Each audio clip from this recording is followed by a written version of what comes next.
Time has come once again to speak as witches and wizards do. I'm Daniel Dubois, And I'm Michaela Stone. and we're your hosts for the Think Like a Wizard podcast. Welcome to Season 2, Episode 16, Human Design, or more specifically, My Human Design, where Michaela gets to stretch her stuff, or strut her stuff, whatever the expression is. A And little bit. A little bit. We're not doing the full thing because that's 3 hours right. plus. Mhm. So that's not possible. But I figured today we could look at Danielle as a leader. Ah, that's good. Hmm. So, So, because this is also a dragon produced episode, Mama Dragon has decided to jump back behind the production seat. I'm going to ask, did you feel any compulsions this week? any compulsion? Well, many. But I mean, part of that was this week we had October Yes. 7th. And that brings up a lot of things. But Mm. yeah, I'd say there's a lot of clarity happening this week, which is very cool, very useful.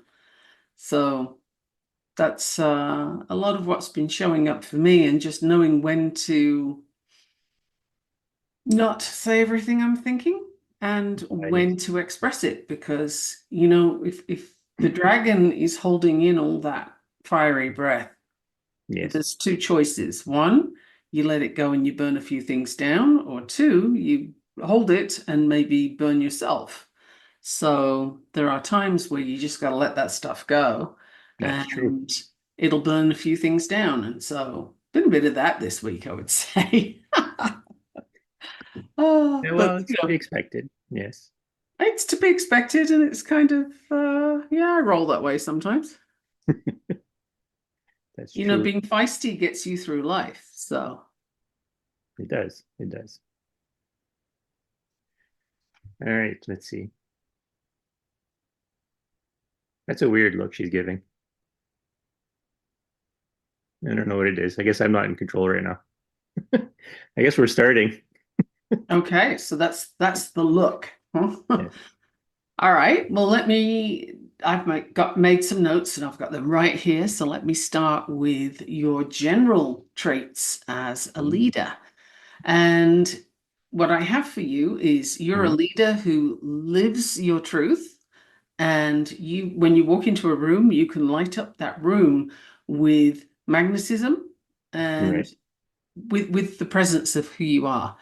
You're here to show others how to achieve what they want quickly and efficiently and avoiding unnecessary steps.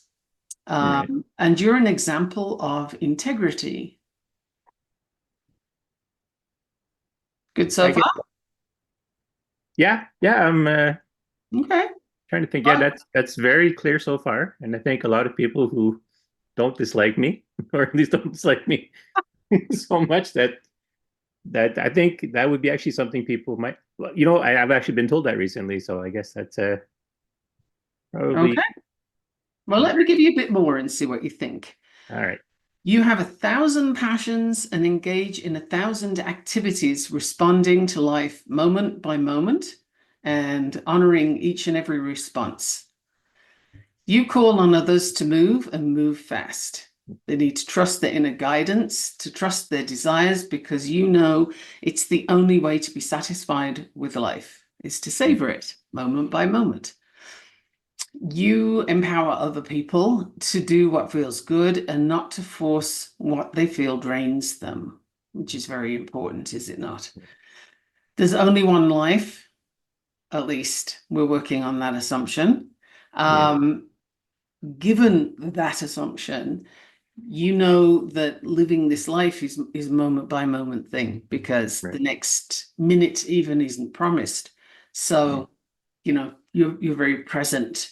Um, you ignite other people to be themselves, to follow their dreams, to show up in the purest style they have without worrying what other people think mm, or say or do, or don't say and don't do. You inspire other people to leap into the unknown, and yes, you very much do, to step out of their comfort zone and to seize opportunities that life offers. You don't care what others think of you. You know that as long as you keep responding to your guidance in life, you'll remain in integrity and resistance will disappear. Emotion and passion can carry you through life and show you the possibilities that are there. Um, you are creativity. It's not that you have it or that you do it, it's that you are mm, creativity. And your out of the box, unconventional thinking makes you innovative and inspiring as a leader. And both of those things are pretty much in equal measure. You have power, creativity, and a speed that makes others around you want to be more than they currently are. You leave a mark on them mm. in a good way, right? That they're like, wow, they're changed by working with you. Um, let's see, you're a powerful leader with an ability to solve problems in unconventional ways, and you're there to move others to action, to help them enjoy life on their own terms. And they can count on you because when you say yes, you mean it. That's true. That is very Over true. to you for an interpretation of what I just said on that bit before we go any further. Well, it's at the risk of sounding, I don't know if that makes me sound arrogant, but yes, you were fairly spot on. And it's funny about the leadership thing that because this is something that's actually come up in conversation where I've said like so there's a few times where I've done aptitude tests in group, Hmm. and I always end up like then they would separate us after we do our aptitude tests, right? And then I'd always end up with the people who were very popular and always had like basically essentially a leadership role. Then everyone would ask like, why are you in this group? And I would say, well, okay, listen, get your scores out, let's compare. And then my scores were always higher than theirs, basically leading to me the interpretation of there's people who lead all the time, and there's people who are needed to lead. There's people who need to lead when it's very difficult. And since when you need to lead to be very difficult, you don't have to lead in every other situation. And that tends to be how I view it for myself. I have a slightly different interpretation of All that right. for you, which does not invalidate what you've just said, Right. but it goes with it. It gives it a little Mm, nuance. And that is your style of leadership is unconventional. And so that historically has been less interesting to people than it is now. It's becoming more and more important to be right. outside the box because the box is broken, the box isn't working. Yes. The box is a hazard now. And so people who can lead differently Mm, are becoming more the focus. So it's not so much that people can lead all the time and other people lead when it's difficult. It's right. more the emphasis has shifted Uh, from the people who assume that role all the time to those who can take it on when it's difficult.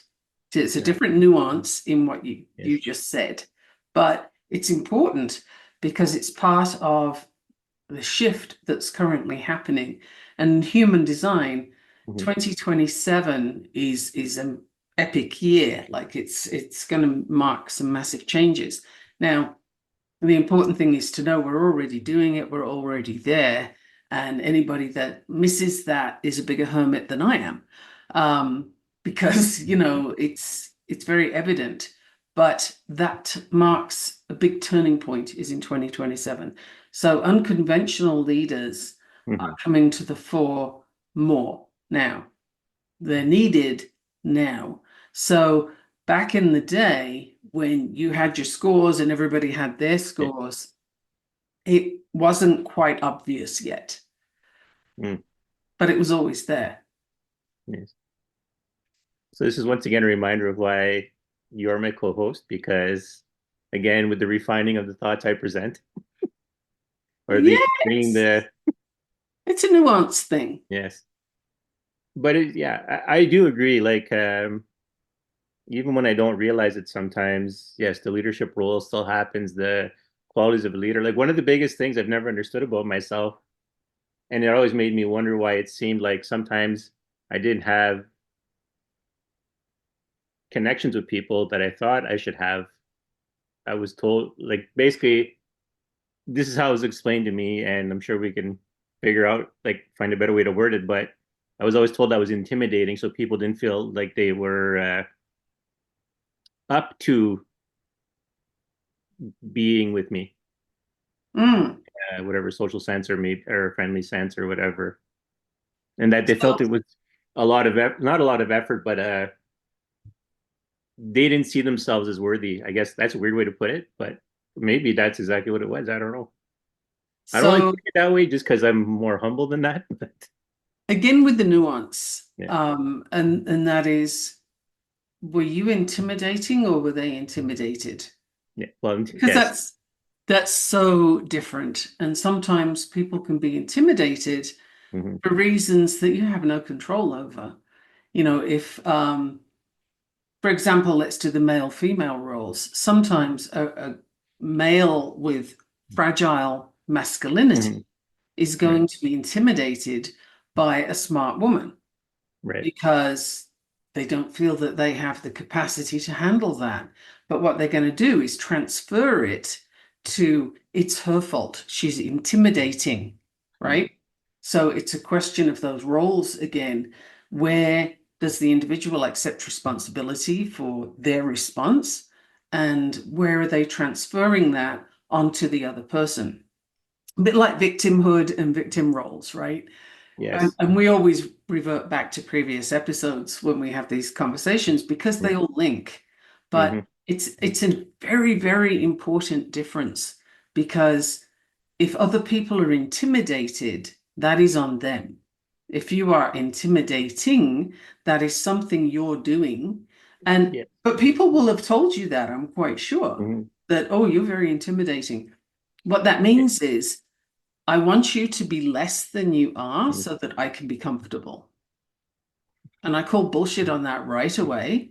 And I do every time. And this is part of the feistiness that's been coming up this week, um, is that I'm calling that out where I see it and things like that.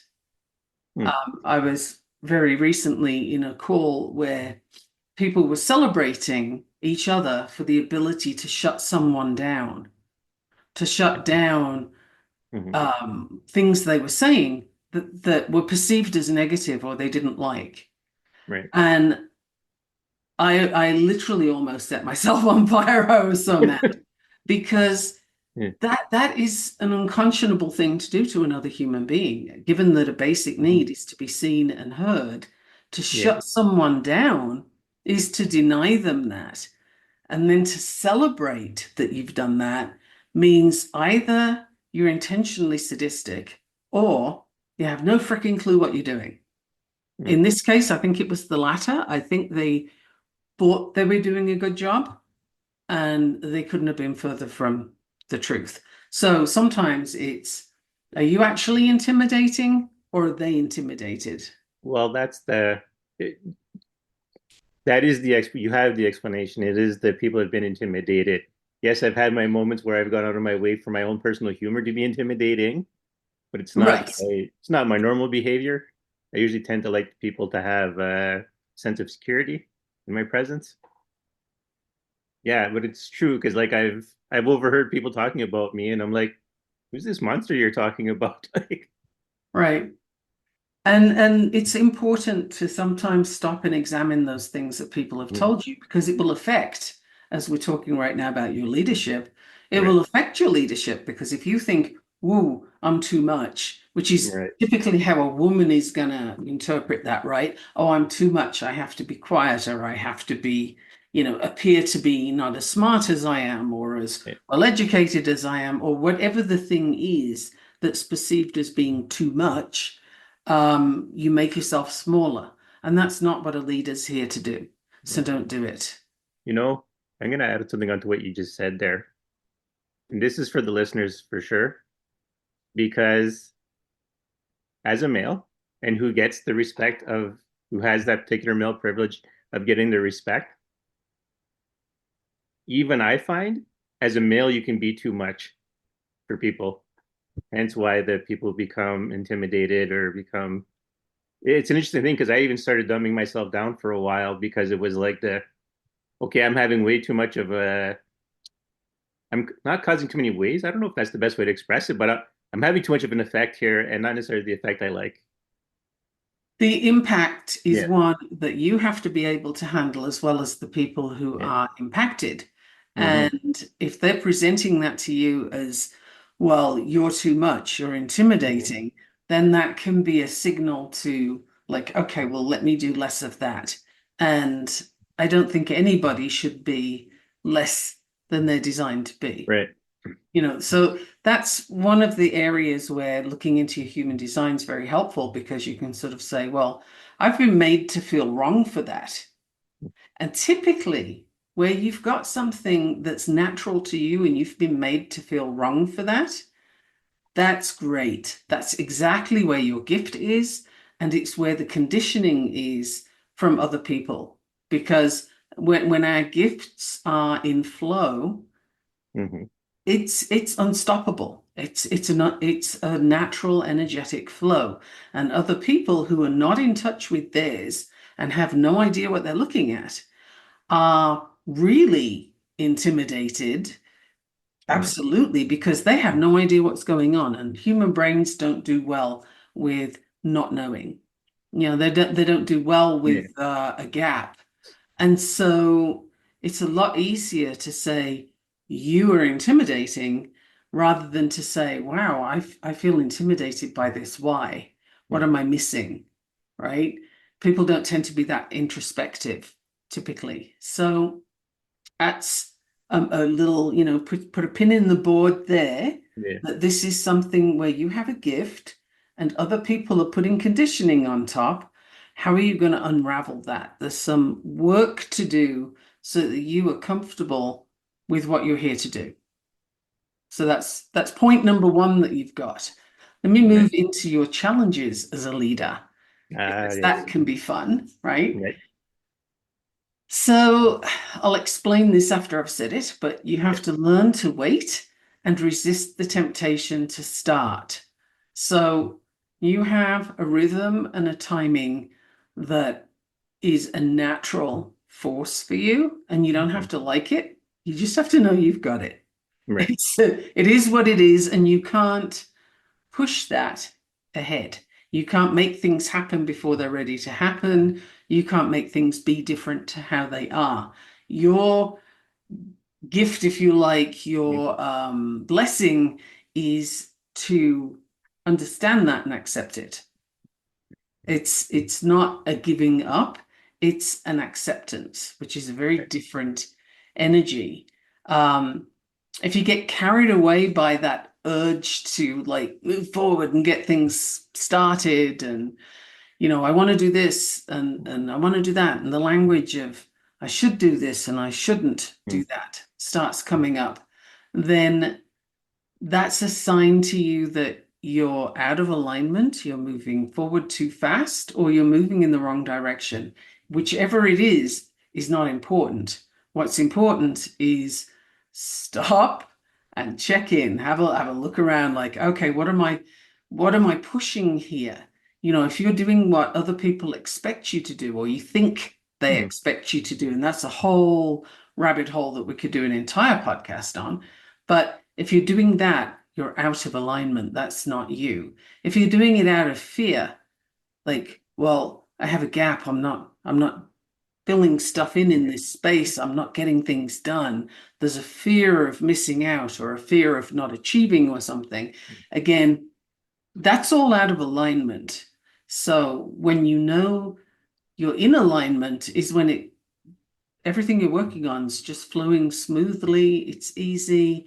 You're not overthinking it, and you don't have should, ought, must, that kind of language in there because all of that is external. That belongs to other people. It's not yours.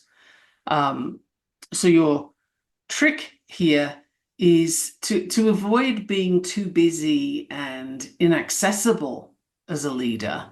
Mm. You need to identify those signs and to learn to slow down and wait to see, rather than you creating the opportunities, what's there already, what is available to me that I want to say yes to, and then really be sure of your yes before you jump in.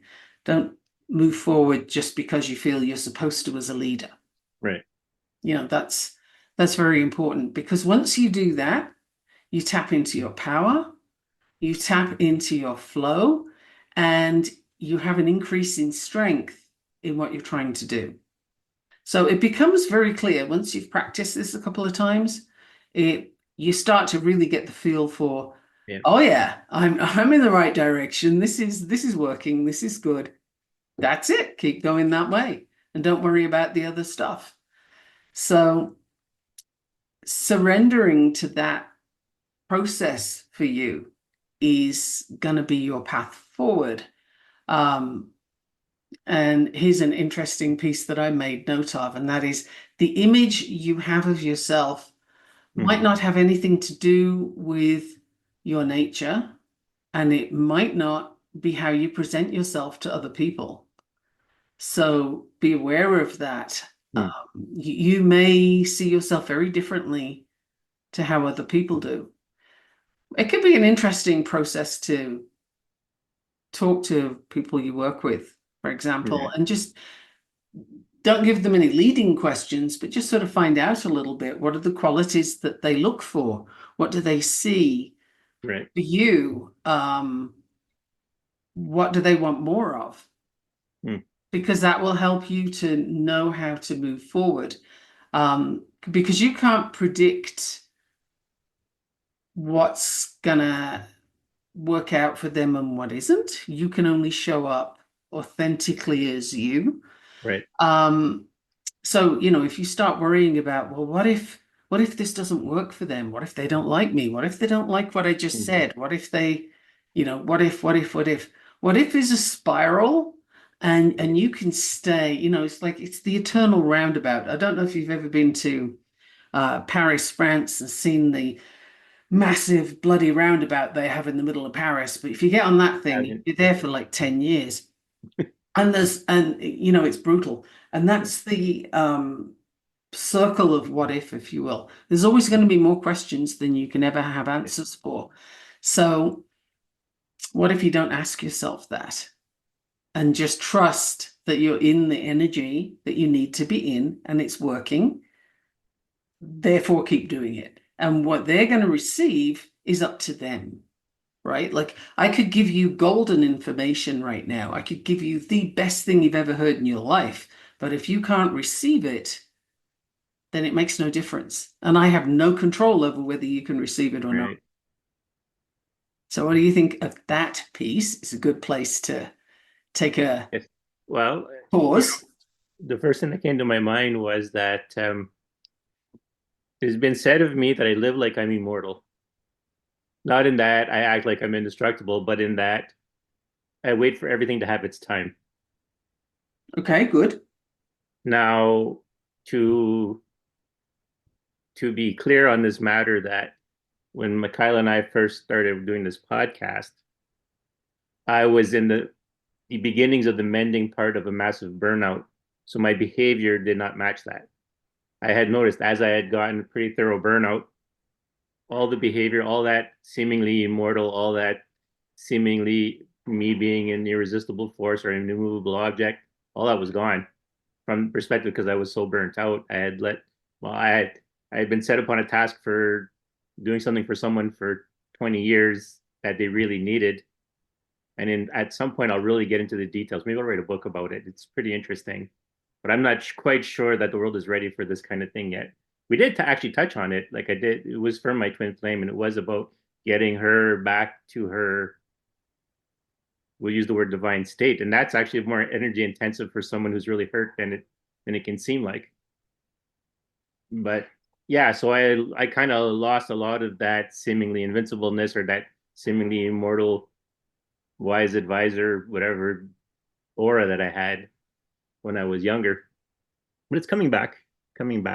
So I do agree with that idea. Like I do try to pick and choose my moments, waiting for the right moment to show up. And it's actually taken, I think it's taken a long time for people around me to accept that behavior of mine, you know. Okay. So one example I want to give you, though, Mm-hmm. to consider is when we do these podcasts, Mm-hmm. you sometimes have ideas about how it's going to go or Yes. what subjects are going to be touched on, and they don't go that way. Yes. It never goes the way you think it's going to go. And Mm-hmm. that's because you have an agenda of what it's going to look like, and Right. that's not how you work. It's not No. Mm-hmm. energetically going to work for you. And it happens that that's not how I work either. No. So you have two people doing a podcast, neither of whom have the ability to keep to a strict agenda because there's always things that are going to pull you in different directions. Yes. So that's one of those things where if you don't worry about the Mm-hmm. agenda, it will go much more smoothly Yes. because trying to come back to it each time is a distraction actually from what you're doing. You Mm-hmm. think you're on point because that was where you intended it to go, Yes. but that's not how your energy flows, and that's what's showing up in your chart now. Is Mm-hmm. it's just you can have a direction to go in, like I'm heading to that island over there, but you may need to move differently depending, Yes. is there a riptide? Was there a rock there? Is there a whirlpool? Was there a whale breaching? Like there are different things that are going to make you move in direction as you head to that island in the boat, Yeah. right? The wind might blow you off course. There's a lot of things. So rather than not being available for that Mm-hmm. by trying to keep to an agenda, it's more you know where you're going, Right. and that's enough. Yeah. It's funny because it's the I know I've said this on the podcast before, but it's the when you said, is there anything else you can do other than the podcast? And I'm like, I'm pretty sure the podcast is a pretty lot of work. It's going to be a lot of work. You know, that's a Uh-huh. lot of work to do, and it's a lot of help. You don't need anything new extra added onto it. If you're working with me, it's fine. Well, there's a lot of Yeah, places to go. yeah, So what you need from other people as a mm-hmm. leader is, first of all, it's important that other people bring you questions with a yes no answer. Yeah, And I've mentioned that to you before, rather mm-hmm. than an open ended thing, because yes no is easily available to you. And even if you have, well, not those options, but I have this one, it will have come from the original yes no answers. Yeah, So it's a lot easier than what do you think of this? Or how's that look? Or what do you want to do about such and such? It's like, well, what are my options? yeah, What what are you thinking of? And then I might come up with a third thing. And yeah. that's It's how you work. yeah, And to try and pull from all those possibilities mm-hmm. with answering an open-ended question is not going to work well for you. You're using your energy in the wrong way. It won't Well, be focused enough. yeah, because it's true. Like I find it when someone asks me a question or people ask me to advise or something, unless it is very directed at something specific, all the possibilities do show themselves. So it's like well, you can do this, you can do this, you can do this. This will all bring these different things. This will also help, but it'll bring you there. And then it's like, okay, that's not what the person needs. So then I kind of have to do the extra work to find where the flow that I'm needed to go down because yeah, all the Right. possibilities open themselves up. So for you, stopping that and saying, you know what? No, Mm, give that to me again in this format. And you tell them what you need. So, can you give me some options on that? mm, What would that look like? What things are you thinking of mm. specifically? Give me your top three, give me your top five, like whatever it is that you want to do in order to get them into yes, no, multiple choice kind of options Yeah. rather than an open-ended write me an essay on such and such, Mm, because that's just too generalized, and some people have a narrow view of what the possibilities are, mhm. and that wouldn't be you. So when you have an open view and a very broad view of what's possible, it's nigh on impossible to choose from that. There's just too many things, and Yeah. you may miss the point entirely that the other person's trying to get to because there's too many opportunities and you don't know which one they want. So, you need more specificity Yeah. from the person asking you the question.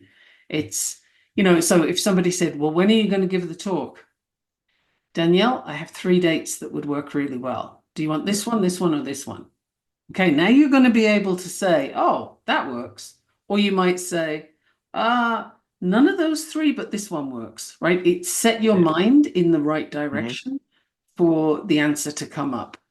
Um, so that's something that you need. And then Mm. knowing yourself, starting with your strengths before you move on to potential blind spots. Always start with the strengths first. Right. Um, those will help you avoid doubts, overcome challenges, and allay fears that come up. We all have fears, and fear is helpful when it brings awareness. It's a pain in the ass and a hindrance when it is allowed to take control and it Mm. becomes a limitation. And so many people, when they Okay. say, oh, I need coaching around my limitations. Yes, you do, because the coaching isn't actually about your limitations. It's about the stories you are holding on to that produce Yeah. those limitations. You don't have limits except the imagined ones, right? There's very few real limits. Yes, we could pick out some, well, I can't be an astronaut. Mm. Okay, is that actually a thing though? Like Yeah. realistically, what limits you from progressing in your life to the place that you would love to be? Those are the limits that are self-imposed, typically from childhood. They're stories that we have. And yeah, those need to be looked at, but Yeah. they're not real limits. So, they're fears that we have from usually from being a kid. So using your gut instincts, and you'll feel when something is right, and you'll feel a hell no when it's wrong. And that's how you proceed. If it makes sense or it doesn't make sense, it doesn't matter. In fact, quite often when it doesn't make sense, but it feels right, you are on point. That's like the best place to be because your head is full of what other people have put there. They tell you Mhm. stuff, you hear things, you see things. And as a kid, when we are forming who we're going to be, we take these stories and we make meaning of them, believe them, put them into the subconscious, and off we go, running that as a program in the subconscious. Subconscious is 80% of what we do in our lives. Yeah. It's the automatic programming. So as a kid, it might not even be something that was said directly to you. You may have witnessed it somewhere or overheard this thing. And as a kid, you receive it and you're like, oh, okay, so that means I need to do XYZ in order to stay safe or in order to be accepted. Or, it's all very primal when you're a child. It's all about not being thrown Mhm. out of the tribe, and how are you looked after. So the thing is, we don't examine those as we get older and they become limitations.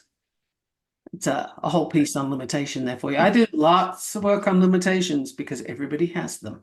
Yeah. Um, so yes, those are the fears. And logic has a way of going wrong with confidence. So you can follow a logical path to the beach and you end up at a swamp because while the path made sense, it was in the wrong direction. Yes. So I'll just leave that one right there. As a leader, you need to give yourself space and grace to make mistakes. And sometimes you might skip a few steps, but you're basically designed to move fast. And yeah, the step skipping, you need to be aware that you do that because sometimes it will work and sometimes you'll have to go right the way back to the beginning. Mm. So how important is it to you to get that thing right the first time? If it's important, then you're going to have to make a conscious effort to slow down. If it's something that you can kind of fudge, then maybe skipping steps is okay. It's a decision that you need to make. Um, and sometimes, you'll do that and don't be embarrassed by it or uh, feel fear about it because if it's an unnecessary step, then it's unnecessary. Skip it. It's fine. You'll get to your goal faster. Hmm. So, but just having that moment to consider, do I need a shortcut here or do I need to really not? That's kind of important to know the difference and to be aware that there is a difference. Thoughts on that? So I was thinking about that because I am running into the figuring out to go too fast or not too fast. Like so far, you're spot on. Like from my understanding of myself and what other people have said about me. So I mean, I'm not surprised that you're spot on. Why, thank you. And what was I gonna say? Because yes, they're like even I'm always refining. I'm always trying to make things better than they are. And so I do go back to the beginning a lot of times. I think I'm even gone back to the beginning since I started teaching my method of handling spiritual awareness and that because I've looked at it from different perspectives and I didn't like necessarily the wording after I'd used it or taught it to someone. So then I realized, oh, okay, that was not the way I really wanted to go because I really wanted to bring out a certain impact. But logic, Mhm. and I'll say what I tell everyone, logic depends on what you're starting with. Things Mhm. are only logical if you have a certain set of beginning ideas. Otherwise, there's no logic. There's no universal logic. If you want to survive, then you do A, B, or C. But if you don't want to survive, then doing A, B, or C makes no sense, and it's not logical. So you can't blanketly say an answer or a behavior is logical until you see what the intended goal is of that. Well, the thing with human beings, Mhm. as I've said before, and I will Right. continue to say, human beings are not reasonable creatures, but human beings are very reasoning creatures. Mhm. And that's where the logic comes in, is you can use logic pretty much to justify or pave the way for anything. And if you look at certain situations in the world today, you hear an awful lot of logic. It's based on utter bullcrap, but it's logical. Logic doesn't mean it's correct. It doesn't mean it works. So when you're decision making or when you're leading someone, it is not a good place to lead from or to operate from because Yeah. logic is unreliable. It doesn't mean what people think it means. People think if it's logical, it must be right. And that's a big, let's just put both hands on the red buzzer right now, because that is not the Yeah. case. That is not how it works. And you will do far better to follow that inner knowing, that gut instinct, than you will ever do to follow what your head tells you, because your head is full of other people's opinions. And we can't help that. That's what Yeah. it's there for. It's like a library full of information from the world. Your head has two centers, the crown, which is the pressure center to think, and to Mhm. inspire and to be inspired. And the second center is the ajna, or the mind.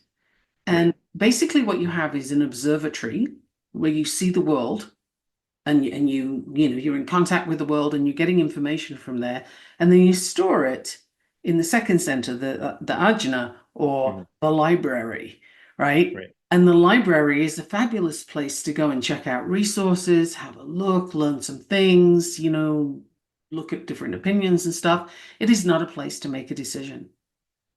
That's not its Right. purpose. So it's key to really clue into your body's decision making, not your head. Your head Right. can get in the way because it's used to being in control. This is how we're raised as kids. Use your head, think about it. Is that common sense? All that kind of language all says ignore what you're feeling. What does your brain say? Because it's a lot easier to control people when they respond from the head. And it's a lot easier to predict where they're going to go and what they're going to do when you work from the head. Even if it's you're using your head to manipulate their emotions, for example, Mhm. that's still a place of control. Whereas if it's all about recognizing what your body's saying to you, nobody else has input in that. Mhm. Ha! So there's your ultimate power right there, is to know that you rely on you. Yeah. It's It's pretty epic. it's what was I gonna say? None of this is a surprise. And at the same token, it's good to hear someone else say it. Mhm. One of the things with human design Yeah. is that some of the things you'll recognize, some of the things, it's like, I wondered if that was the case, and it's really good to have somebody say it is. Mm. And then other aspects of human design, it's like, I've always been told I was wrong for that. Yeah. And here it is a gift. And I literally had a woman in her 70s burst into tears on me when I was doing a human design Mhm. once. And she said, that's a gift. I've been told my entire life that I was wrong for that. And here I am in my 70s, and now you tell me that it's a gift. And my response was, yes, Yeah. I'm absolutely telling you that, and you better go out there and get enjoying it, right? You still have some Mhm. time, get moving. Yep. And she was happy by the end of the reading, but thing is, it really jolted her because something she'd been trying to squash her entire life wouldn't be Yeah. squashed, couldn't be squashed because it's your gift. You can't squash what is naturally there. You can just sit on it for a while, but that's kind of like pouring concrete into the top of a volcano. It might last a little bit, but shit's gonna Yeah. hit the fan when that thing Mhm. blows. So, that's what I got there. Now, next piece I've got for you is creativity and contribution. So, what I have for you here is that you need to have a place to be in the world, whether it's a job or Mhm. what you offer, that gives you the chance to use that creativity that you are, um, and to bring new things forward, to bring new things to the table for people, and to draw the attention of others to that new offering. And I don't mean, hey, I'm a coach and I got a new package. Yeah, yeah, yeah, Yeah. that's cool. What I mean is, hey, there's this thing, and it is new to you. You need to come explore this with me, and I can lead the way. This is you leading the way. Um, you need to express yourself through the things that you're doing, like everything that you're doing. It's not separate from who you are, it's not separate from how you are. And by doing that, you'll bring something to the world that hasn't been seen before and that nobody else could replicate. Mm. And you'll do that simply because, well, that's what you're here to do, and you enjoy doing that. There's a pleasure in it. It's not um it's not because you have an expectation of where it's going to go or what people are going to do. So it's more, this is what you're here to do, and so you're just throwing it out there, and the right people will come get that, right? Hopefully the right Right. people. Yes. I can't imagine a scenario where the wrong people do, but I haven't spent any time thinking about it either. So, Mm. um, yeah, so basically, you need strategies to be able to let people know those things are there. They Yeah. won't find it. They won't find it unless you make it visible. So invisibility is Mm. not something you're here to do long term. I know you've done it, Yes. but you're at a point now where invisibility is not something for you to continue doing. If you do, then that's a bit of concrete on top of the volcano, and it's Yes. not going to sit well. Um, yeah. It's funny because I've already shared this because I was on a meeting on Monday and we were asked to share these kinds of things. And so Okay, yesterday, to be fair, everybody, I was not on that meeting. no, she wasn't. Although I actually do think someone you know was actually in on it. I'm not sure, but Okay. But that's the wonders of Facebook. But anyways, what yeah, I'm saying is I don't know what you're about to say. I wasn't yeah, there, so it didn't inform my right. reading. So actually, in the meeting, the person drew three cards, and we did when we broke out, went into breakout rooms and discussed the cards that they pulled oracle cards, and we discussed them. But one of the things was adventure, and I actually felt compelled to go for a walk, and I actually avoided people that I would normally talk to. I felt compelled to avoid them, to go eat at a restaurant that I didn't want to eat at, and to go sit and have a conversation I didn't want to have. And it was Interesting. interesting that I was compelled to do all these things that I didn't want to do, to have a conversation with someone. But what it led to, from on my side, anyways, is the completely of the this is who I am, and I'm looking at other people, and I'm seeing either a lack of flow, and I'm seeing my flow.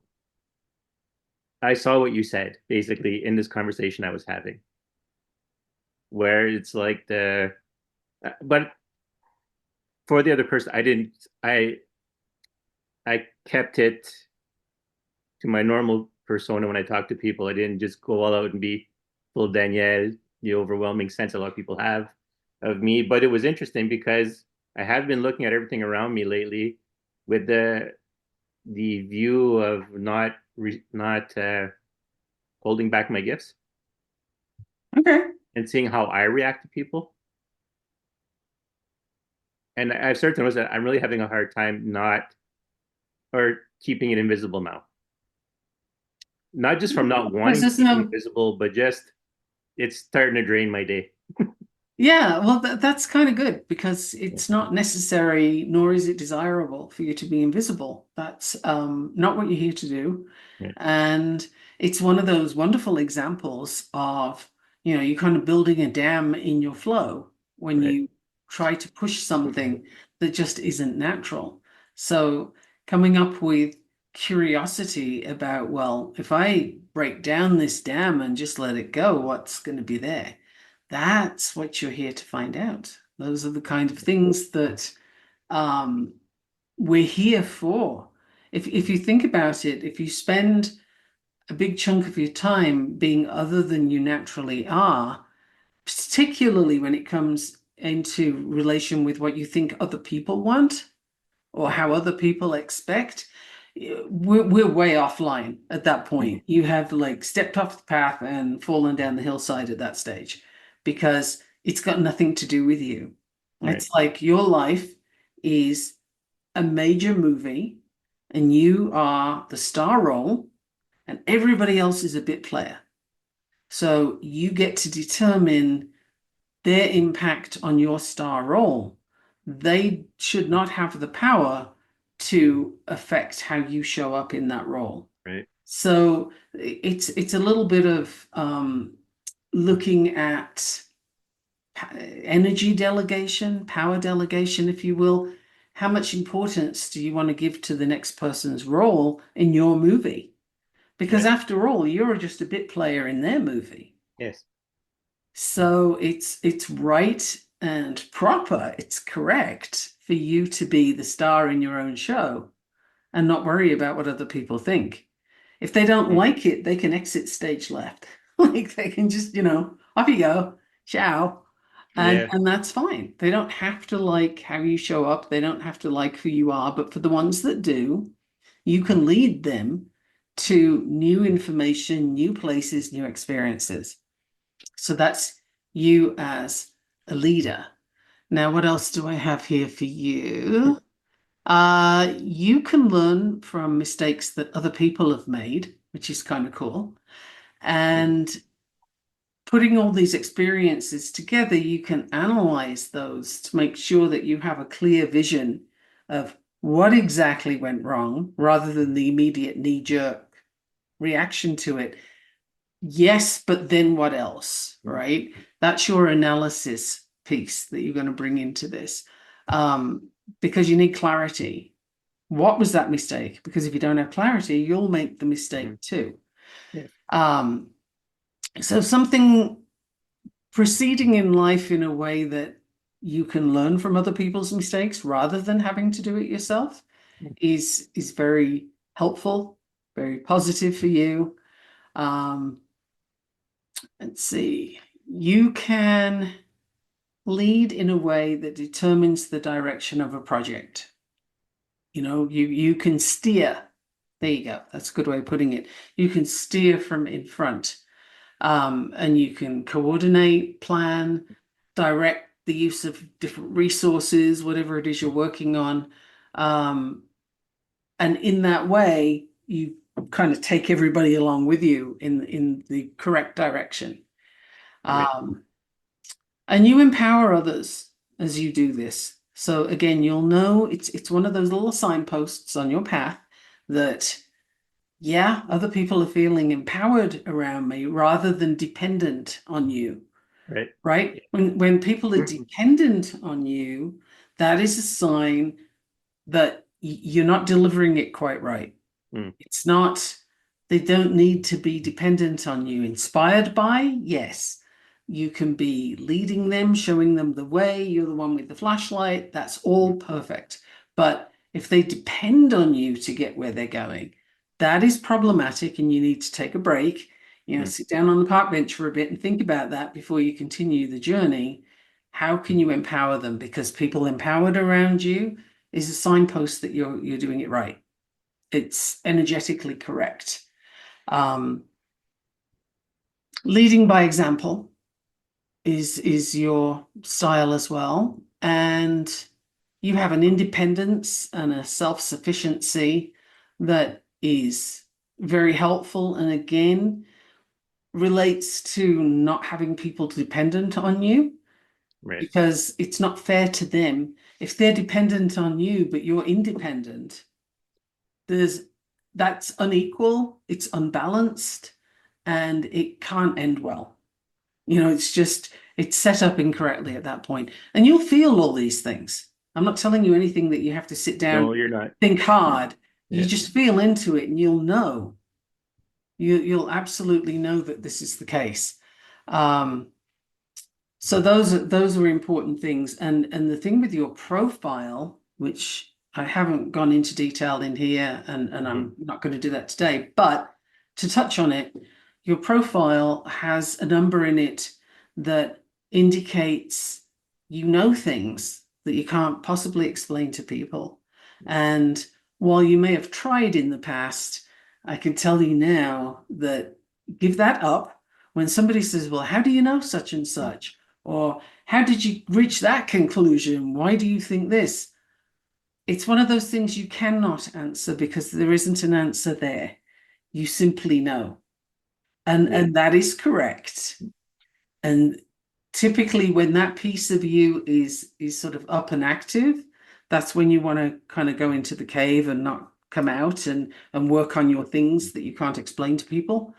The other part of that profile takes you out of that cave and Mm. says, yes, but now you have to share what you know, not explain, but Yeah. share what you know with your network. And that's the important piece is for you, it's like a mycelium. You have a Yeah. connected network, and you can have more than one network, but this is how your information is best received. And going out of that network, it doesn't work so well. Within the network, you can become an expert. So it's kind of key to know. But one of the big pieces there is you know stuff that you can't explain, and that's all there is to it. Right. That's true. And it's correct. So don't worry about trying Mhm. to have people understand because they won't. Mhm. It's not there for them to understand. It's there for you to know and for you to share. It's funny, the thing you're saying about the networks. I know where it's coming Mhm. from because I've been doing a little bit of study myself, but I've always had this thing that I always say to myself, your role is not to be famous, but you will be an honored ancestor. As and it was that was the Okay. response in the thing of, well, if I do what I do, am I not going to become famous? And it's like, no, because it basically goes within your network, you will have notoriety, but whether the whole world knows you, that's different. It's the Yeah, and within is that your desirable? Like, that's do you need the whole world to know? well, and that's one of the big things I've come to understand, right? Because it's the when I started off on my journey, it was the well, how do I do what I do without being like someone who becomes noticed in the world or who has a position of prominence, I guess, for lack of a better way of putting it. Like, Hmm. how do and how are you not remembered through the generation stuff? But then I kind of started to realize after a while that that's not something to achieve because everyone gets forgotten at one point. And then you have to start things back from the beginning again, or at least try to pick up pieces that are lost. It's also, it's a funny thing, but people who are remembered, and this Yeah. isn't in your human design, this is a little Right. side road here, Mm-hmm. but people who are remembered typically have something very, very dark going on that at some point will come to light. And an example, and yeah, people can come at me, that's fine. Mm-hmm. An example is Mother Teresa. Now, everybody Yes. will view Mother Mm-hmm. Teresa as being this wonderful saint and this Mm-hmm. amazing woman who looked after the poor, etc. And it's a lie. It's actually a complete falsehood. That's not what she did at all. She had these centers of full of people who were suffering, yes, but that was her cult-like approach, if you will. Mm-hmm. Is she didn't have painkillers for the people who were Yes. there. She didn't help them to stop suffering. And some of the people who were in like quote unquote terminal care weren't terminal, they were ill. They didn't have to be in that state of suffering. But to her, this was her way to God, was through suffering, and Yeah. therefore she put it onto everybody else. Now, if you want to say she was a saint for doing that, well, then that's between you and your particular path to your God, and good luck to you. But that would not be one, that is not a path I would want to tread on. So that's one example of somebody who's known for all this amazing work, but it was false. It wasn't true. Gandhi is known as somebody who was peaceful. He Mm-hmm. wasn't at all peaceful. He incited all kinds of violence against the British occupiers. He was not peaceful. He was very, very smart. And he said a lot of quote-worthy things, but that did not make him peaceful. And I could go on about these different leaders who have appeared to be a specific way, and it's what people take from them. So my point here, I guess, is the prominence comes at a price Yes. and a stain on the soul. Mm-hmm. Yeah. So I don't know that it's necessarily as desirable as it may appear. Well, and it kind of also makes me think of, but because I always view the individual versus the collective. Even though I have left leanings, I always view the individual first. So I tend not to worry about that. So to me, when I really thought about it, it's like, well, really what I'm looking at is you make changes to individuals. And if those changes happen to have an impact that makes you renowned, that's fine. But that's never your goal. That's not what you're trying to achieve. You're trying to achieve the change to the individual. Yeah, I don't think it's being renowned is not important as a No. metric, or at Right. least to me, it is not important as a metric because it doesn't alter the value of what you do. And if you impact one person, chances are they will take that and impact other people and so Mm, on. And you may never know how many people you reach.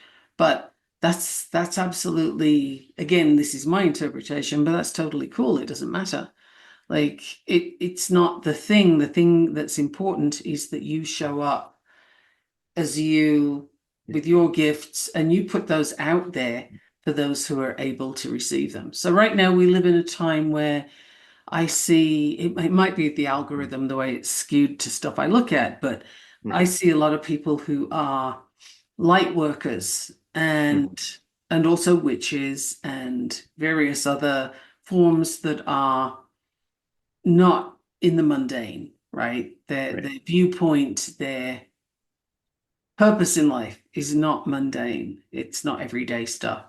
And so many people are focused on how much of an impact can I have? How can I wake other people up? And I would love to yell at all of them to get off your high horse. Take a seat. It's not your business to wake anybody up. Mhm. It's your business to be there if they come looking for you. But you don't have to go waking people up. Like that's not people aren't asleep. They're on their own journey, and Yes.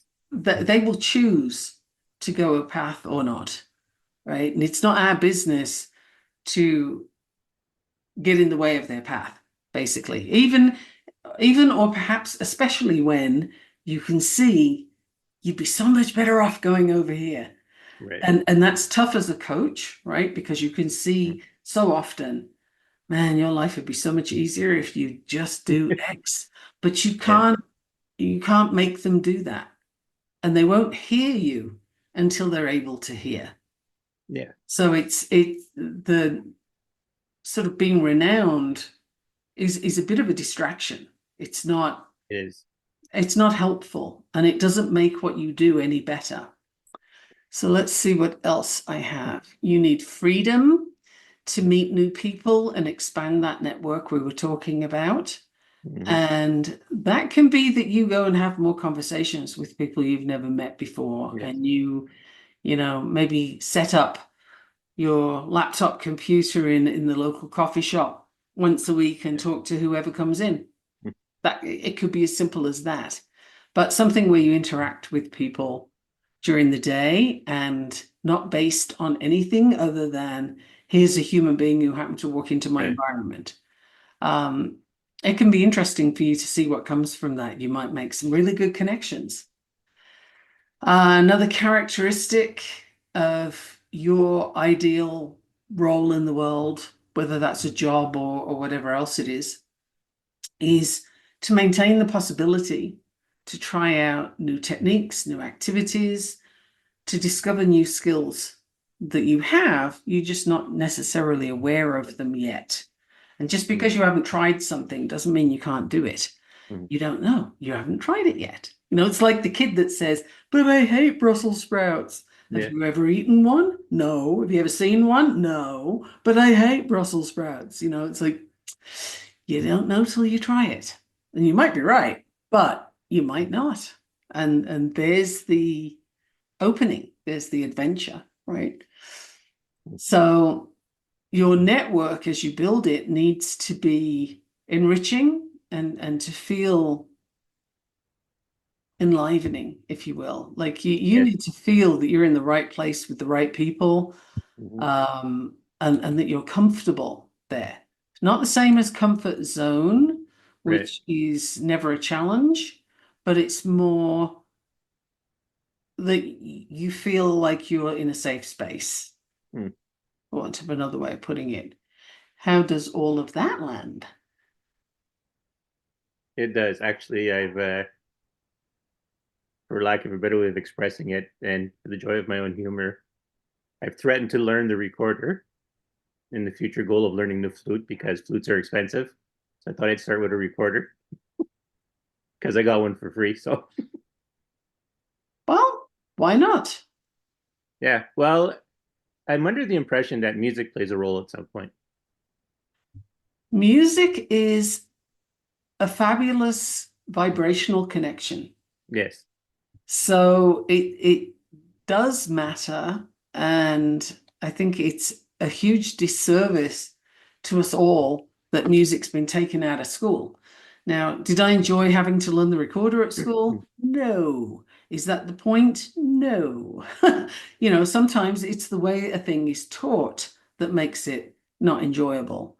It's the fact that you don't have a reason for it, anything to anchor it to, that makes it not enjoyable. But for the gifted few who can, learn the recorder and then say, oh, I see potential here. I can go and do other things. That is amazing. And for those people, it's worth everybody doing music at school. Yeah. We need those people. Well, that's the thing I had told people years ago. I says one of the core things I learned actually being a computer programmer is that so I tend to like to do look things through the lens of linguistics. Not that I'm Okay. a linguist, but like I always look at it this way. I said like if you're going to do a sentence that has a structure, there's a certain way things happen. And when I apply that to everything else, so there's rules to their interaction, like they have properties, and those properties have consequences to their interactions. So the minute you start learning all those things and you learn how to tie them together, then you can pick up pretty much any skill, unless the skill actually requires you to, you know, um, have attributes you don't have, and then that's different. But if it's within your attributes to do that skill, basically if a human being can do it, then you should be able to do it. Well, Bar, a skill is just something that you practice enough to get good right? at it. Yes. A So, talent, a talent is something that comes easily. A skill is something you've learned and you practice at. And then a gift is something that you're probably not even aware of until somebody like me comes along and says, okay, let me tell you about your gifts. Here's a whole right. bunch. Now, I've given you today what we've done Mm-hmm. is just some leadership aspects. I would still have another 3 hours to go on the human design quite easily, but I do have a policy of I never give those away. So Right. but Oh I'm no, happy that's to do good. Yeah. the leadership thing here and carefully not mention any of the aspects of your design so that Mm-hmm. that's personal to you and it's private to you. Right. Um, but it's so good to know how you work because Mm-hmm. then you can start to figure out how you work in relation to other people and where difficulties come up, how those can be Mm-hmm. resolved. I worked with a couple once who were talking about divorce, Yeah. and we completely changed that trajectory through human design. Like it didn't take lots of complicated counseling or any of those things. It was just more understanding, more Well, knowing. yeah. Well, that's the thing, right? Because I've always part of my whole thing is the fundamentals, just over and over again, the fundamentals, the fundamentals. Because once you know the fundamentals, you can work your way up into the more complex. And Right. even if no one teaches you the more complex, you can get to them yourself because you understand the fundamentals. So yeah, so I can see absolutely if you understand the fundamentals of the person you're in a relationship with, then you can navigate the more complicated stuff because you already know what to go back on when you need to correct a situation or correct where you'll go wrong or Well, the other thing is in an interaction with mm-hmm, somebody else, if you have an idea of where they're coming from, mm-hmm, energetically at the very least, then it helps you to not have to fill in the gaps with suppositions and assumptions, right? right, Because human beings don't exist in a void. We don't think in a void. We do, our brains don't have spaces where we don't fill a story in. So right, if you don't know a thing about the other person, you'll fill it in. And typically, human beings go for negatives because that's what's kept us alive over the millennia. So if your partner is behaving in such a way that it's uncomfortable in some way, or you just don't like it, it's jarring, then there's a story about that, right? Oh, they don't care. They behave yeah, this way because XYZ, and they said mm-hmm, this because ABC. And we always have a because and then a whole lot of story. And we right, don't even stop to think, wait, where did that come from? Because your brain just supplied it and said, here you go, you don't need to have a gap. Just let's throw that in there. It makes sense, right? It's that logical yeah, brain again. It yeah, fits, so it must be, it'll fit in the circle space, so it must be a circle, even though actually it's just a small triangle. But, you don't stop and look at it. And so relationships can go wrong really easily because we think we know and we don't know. Mm. And human design can supply some of that knowing and at least alert you to, ah, I might process out loud, but this person processes their issues silently, or Right. they need to go for a walk, or they need to play music, or, insert thing here. But that person will have a go-to thing that actually has nothing to do with you. But because you're in a relationship, you'll assume that it's in connection to you. And Yes. then it feels like they're disregarding what you need or what you've asked for. And it's not necessarily the case at all. Chances are they're just simply very naturally taking care of their own needs. And there's nothing wrong with that. We have to do that. But if you don't know that that's what the other person is doing, then it can look like all kinds of terrible things. And so that's where, again, knowing your human design Mm. is such a phenomenal help. And if I could do one thing, it would be to have all parents know their child's human design. Yes. Because my God, that would make such a difference. If you've got a manifesting child, then Mm. that manifester is going to leap from toy to toy, project to project, place to place. They're very forceful little bodies, they're very kind of rah, kids, and they're high energy and they've got a lot going on. And typically parents will squash that child because they don't know how else to control them. And as parents, you want to control your child so that you can keep them safe. This is kind of Right. all very basic instinct stuff. So if Hmm. you've got a manifester, chances are you're squashing that child. And when they grow up, they're very angry people Mm. because that's the not self in a manifester. They show up as being somebody with a lot of anger. And what do we do when we have a lot of internalized anger? Is we turn it in on ourselves. Yes. And then it becomes self-defeating, self-sabotage, self-limiting, all those negative things with the word self attached.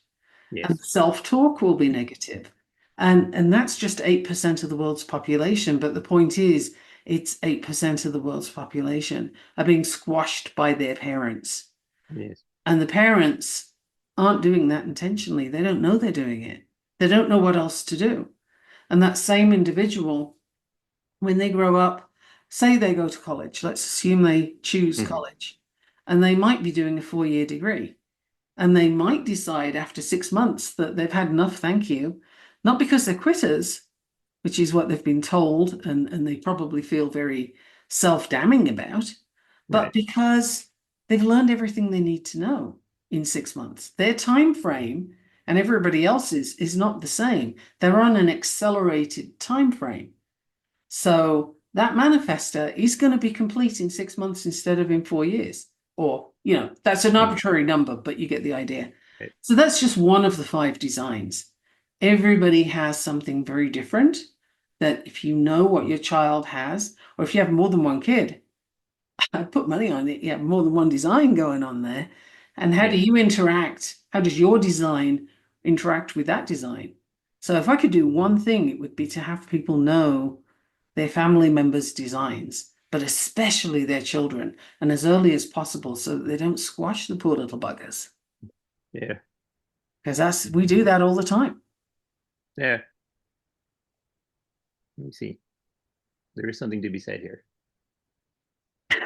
Oh, I was gonna note, or not note, but I was gonna express, I guess, the idea that what I find fascinating about human design, one of the things I found pretty interesting is that at first I thought, well, how come, everyone born at the same time is not the same person, right?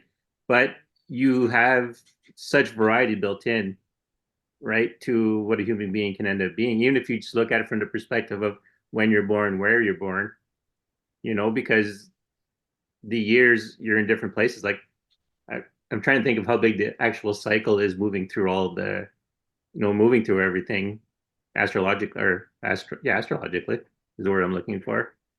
Like there's, Astrology is one of the yeah, components, but it's only one of them. yeah, like there's enough variation in it that even if someone is born at the same time as someone else, you can't take for granted they'll have the same character because you have to look at where they are, you know? Oh, there's a ton of things. Yeah. And there's Mhm. also the, 3 months before birth is Mm-hmm. significant. Yes. That gives you your design numbers. And then the actual birth gives you the personality numbers if you're looking Mm. at the two columns, for example. Yes. And you've got the genetic information coming through. Mm-hmm.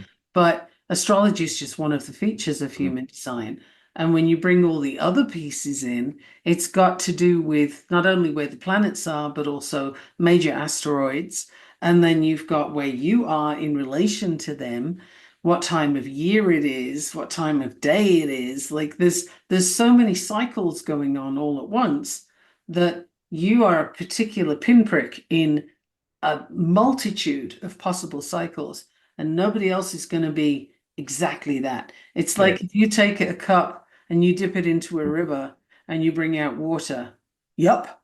And somebody else did it at the same time Mm-hmm. as you. Yup. You both got water. You got Yeah. it from the same place. You got it at the same time. Is it the same water? No. And if you tested it microscopically, chances are you would find that there's different things in there. Yes. There's different little critters. And one of you might have even picked up some fish and the other one didn't. Or, you might have some plant material in there or whatever.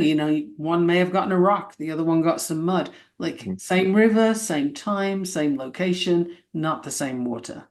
Right. And that's a very simplified way of looking at why everybody's human design is different, Mm. because it just is. You cannot have the same one twice. It's like a fingerprint. Right. It's as individual as your fingerprint. Mm. That's it's funny because I kind of went down on this road years ago thinking about clones, actually people cloning. I'm like, no matter what you do, you can never get a perfect copy of the person you cloned because there's all kinds of different there's all kinds of different environmental factors. Even if you take the genetics out, you still have, your environment changes over years, the amount of radiation in the background, the pollutants in the air. Then there's just the social environment you grow up in, that you're exposed to, the different technologies or all the things that are affecting everything around you are so different that even if you clone someone directly, you're still going to get a variation.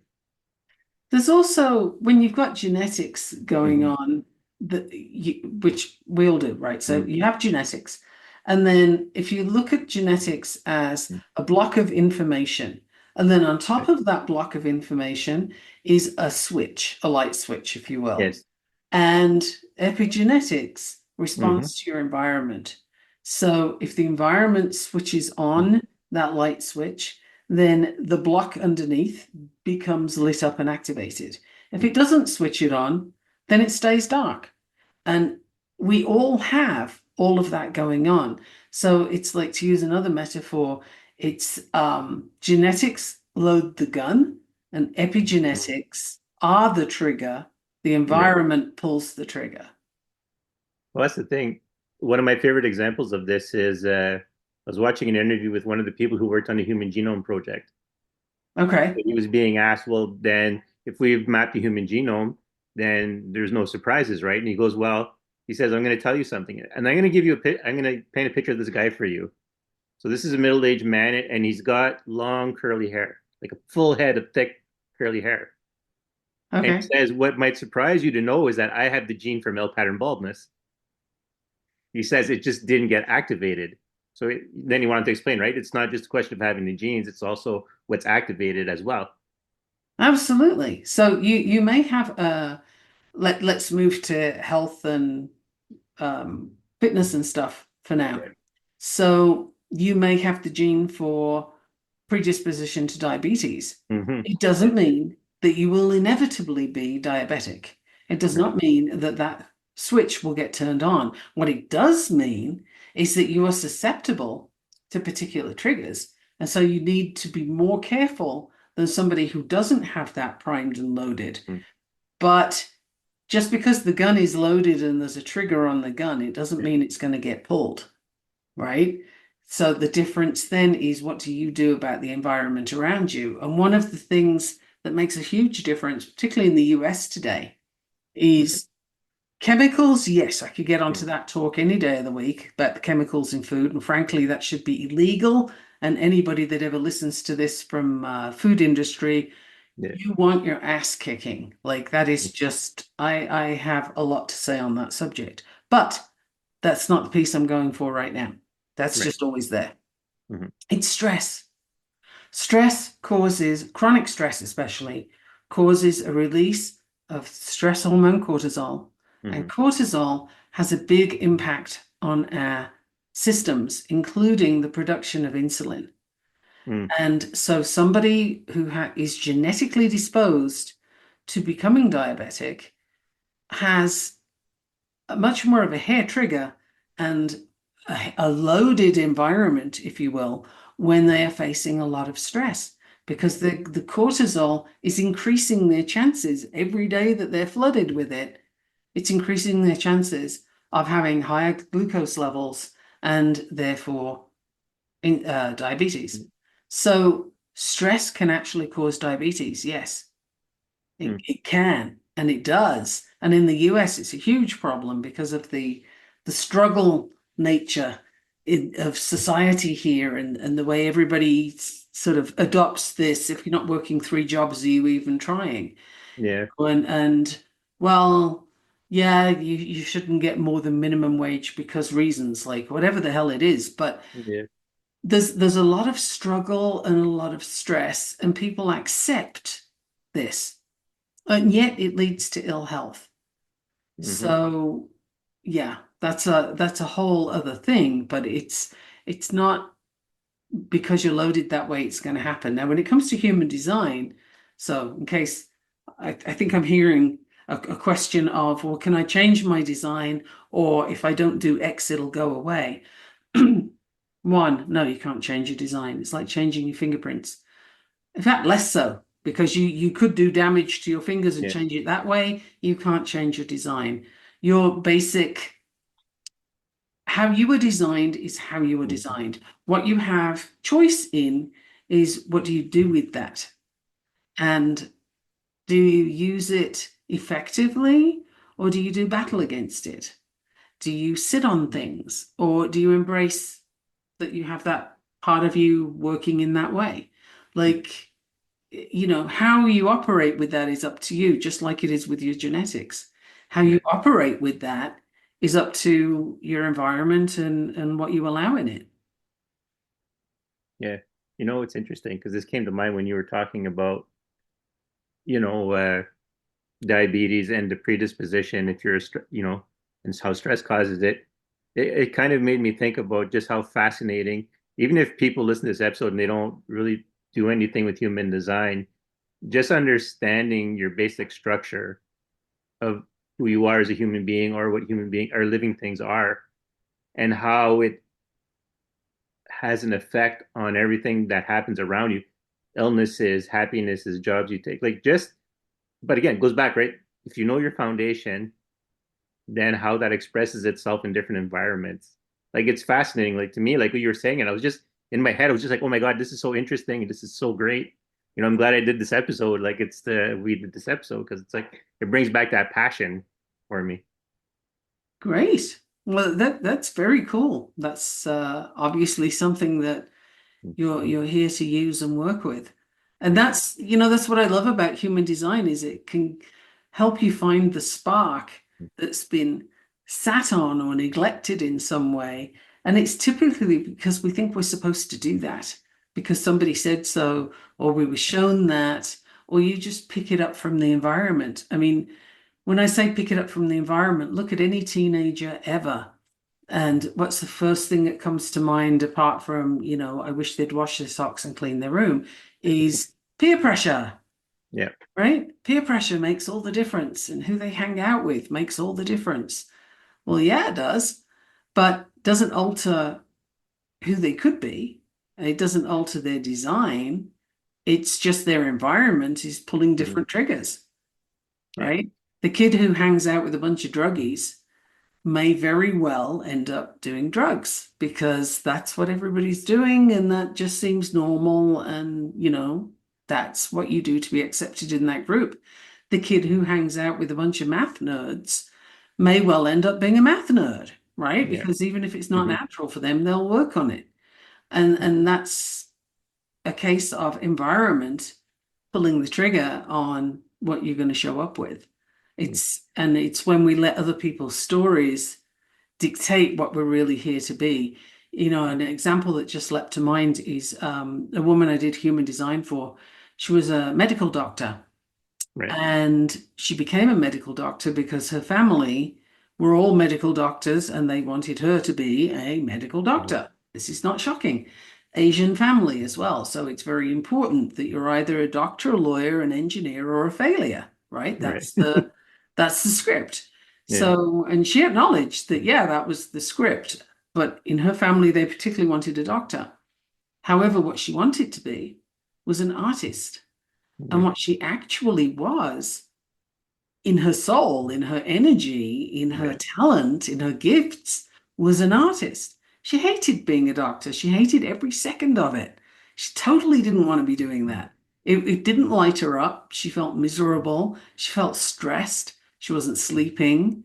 You know, it was just, she was suffering the tortures of the damned by being a doctor Right. because she really desperately wanted to be an artist. And the last time I saw her, she had horrified her parents by packing in her job as a doctor and was now embracing being an artist. And while she didn't have as much money, she felt infinitely happier, which I think is Right. worth more than money. Personally, you have to have some in order to be able to eat. But beyond that, Yes. you know, come on, people, keep your soul happy. And that was what she was doing. So, Mm. yes, she squashed her design and became a doctor. But in the end, it came through. You know, that was, it's just there. You just got to go do that thing if you want to be happy, if you want to be in your flow.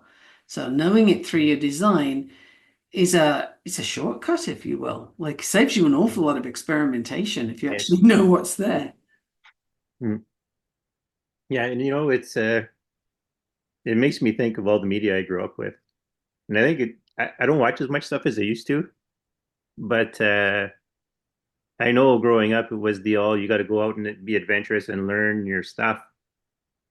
And I'm going somewhere with this. No, I'm being cut off, actually. Oh, okay. I guess it doesn't matter to the point. I know one thing that's being pushed on that not being pushed on me, but that's been well, if you could sense the vibe, you would know it. Like I used to consider myself the oncoming storm, Okay. but then I realized I'm not the oncoming storm. I'm the herald of the oncoming storm.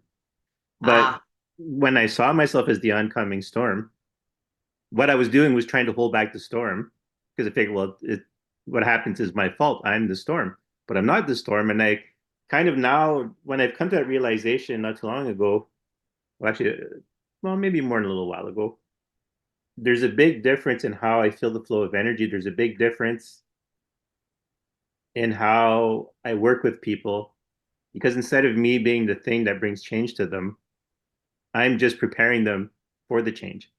The change is coming. I'm not the one who brings it. I'm just preparing them. Because you said something earlier in this when you were talking about my design that reminded me of it.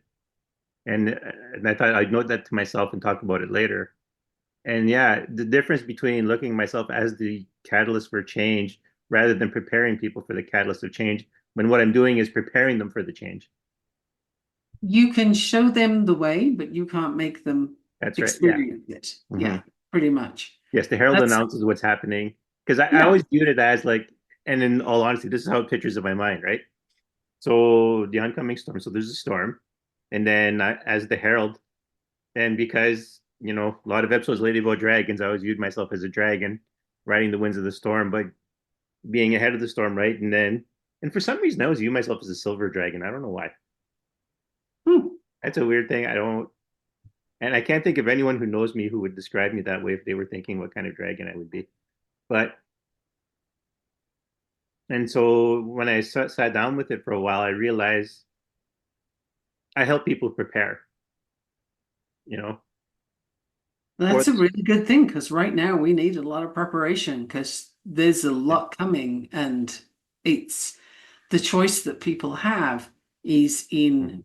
how they're going to respond to that because they're not going to have a choice as to what's happening. There's massive changes in the world, and there's a lot of upheaval and a lot of breaking of things in order to be remade, I would say. That's Right. usually how it goes. But there's a lot of change. So for example, yeah, I totally have to go there. The Mm. October 7, because this is Right. being recorded on the 8th. So Yes. for the Go ahead. listener to know Mhm. that this is very current, and it was the first Mm. anniversary of the attack on Israel, which has been ongoing ever since. Now, the listener will have just had a response to that, chances Yeah. are. And the response you had will tell you a lot about the direction you're going in. Because did you respond with, you know, grr, they deserve everything, and, yay, Palestine, and all that Mm. kind of stuff? If you're promoting violence, even in your head, then, well, you have a good idea of which direction you're moving in Mm. the next few years, and where your values are. You cannot pretend to have values that are different to how you're showing up right this second, right? Or you can look at it and you can be a victim. This is terrible and I'm suffering and how awful it is. And you can be a victim. Mm. And if you're there, perhaps you are a victim. And if you're living in a place with high anti-Semitism, perhaps you Mhm. are a victim.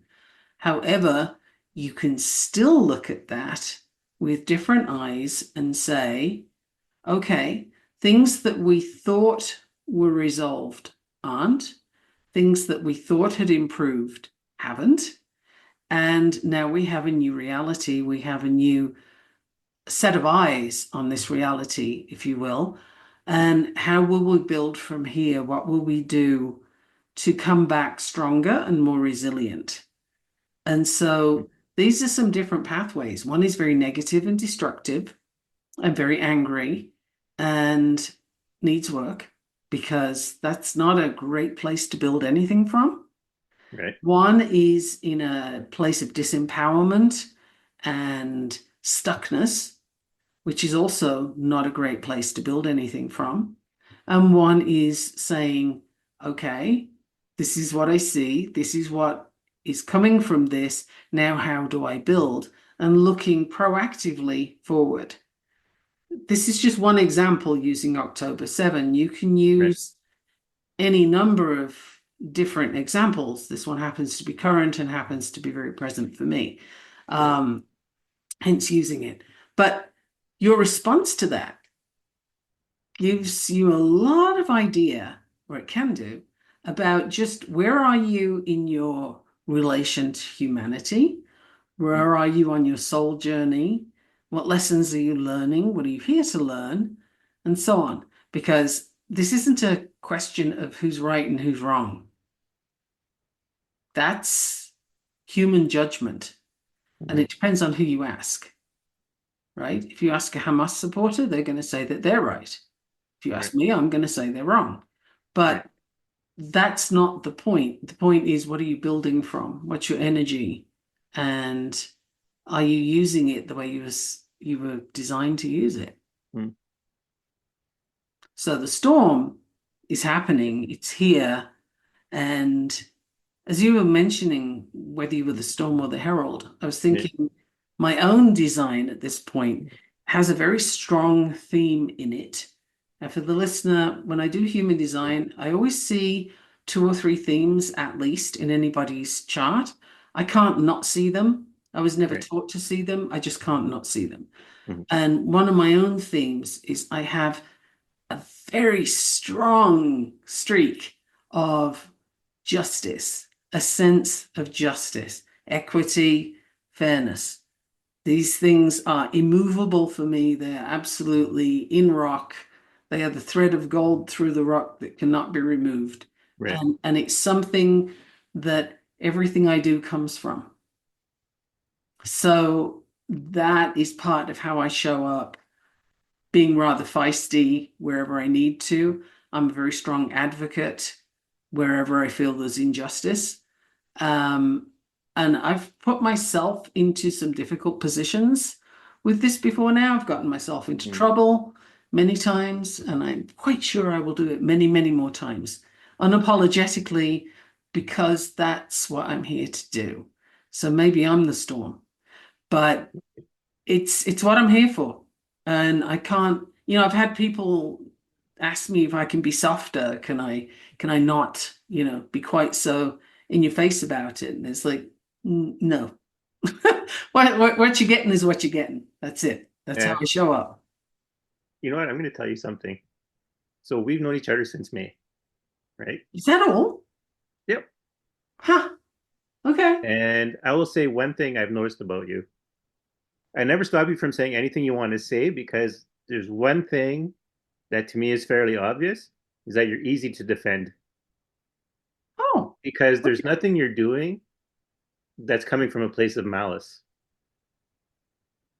Even Fair. if you have a position and even if there's a disagreement with you and someone else or you and me, your your motives are never malicious. Even this, like I know how much October 7th means to you, and you're still saying it to try to bring out the best in people. So Thank you. And yeah, I would see how I operate that way as well, because I'm not here for malice and I don't think there's any room for it. Um, and I couldn't do what I do from that place. But it concerns me that there's so much out there that does come from a place of malice. And I think yeah. it is misinformed. It's also, it comes from a lot of fear sometimes and a Well, that's the sense of thing. lack. Like one of the reasons the pro-Hamas thing is so strong right now Mm, is because, first of all, people felt disenfranchised during the shutdowns in COVID hmm and totally legit. Um, some people behaved really badly, ratting out their neighbors and hmm stuff. So and so wasn't wearing a mask, come and take them yeah. away, kind of thing. And that behavior is a whole other level of fear, superiority. There's a bunch of issues on that behavior itself. But that's a sidetrack for another day. Yeah.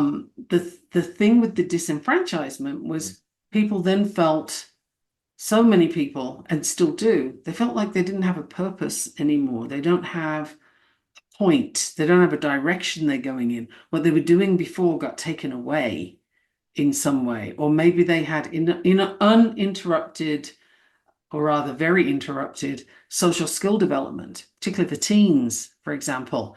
Now, what are we seeing? But the young 20 somethings, early 20 somethings, which would have been teens during the COVID outbreak right. and the shutdown, these are the people who are yelling the loudest, Mm, and they don't know what they're yelling about when you ask them.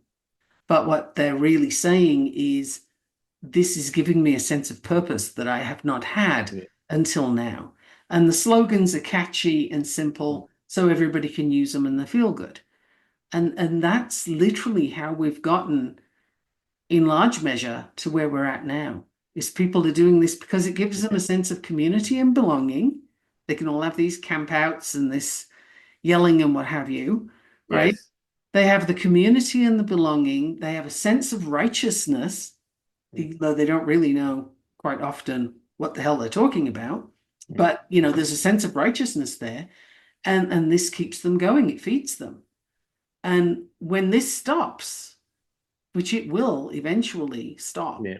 one way or another, Mm, when it stops, those same people are going to have a very difficult adjustment, and they are going to need to find a different community or another sense of community, another place to put their focus. And so the question now becomes, is that going to be a good place mm, or not? And if they're spending so much time wallowing in hatred and anger, then right. I'm going to suggest nothing good builds from that. Mm, And that is a concern, that people who are not even looking at whether anti-Semitism mm, is justified or not, and of course it right. isn't, but even if you're not interested in that feature, you ought to be interested in what's next, because what's next is not going to be pretty for anybody, Right. even if you're not Jewish. Hmm. It's, everybody else has got stuff coming that they are not seeing right now because they're really not looking. But this energy is a Yes. problem. Yeah. You know what? I'm going to throw in this is a hint for everybody. Nobody likes to be othered. Nobody Nobody. does know. People have fear of you because they feel they can't be accepted by you. The most ancient and primal fear that human beings have, that any communal being has, is to be othered and to be rejected.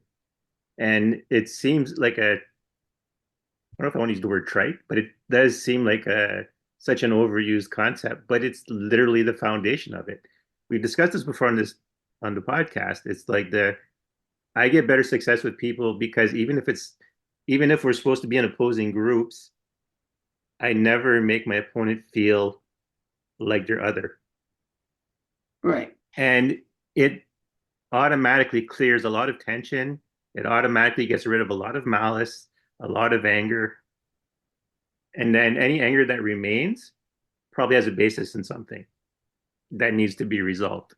But it It doesn't does. carry the And it's weight of old fears, old angers. It just has its own whatever that moment is instead of some old stuff piled on it.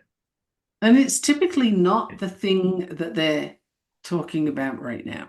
The Right. problem is not the thing that you're looking at. It's just like if your ankle hurts, chances are your hip is out of place, right? Right. It's not the thing you where the pain is. Mm-hmm. It's the point of origin is further away.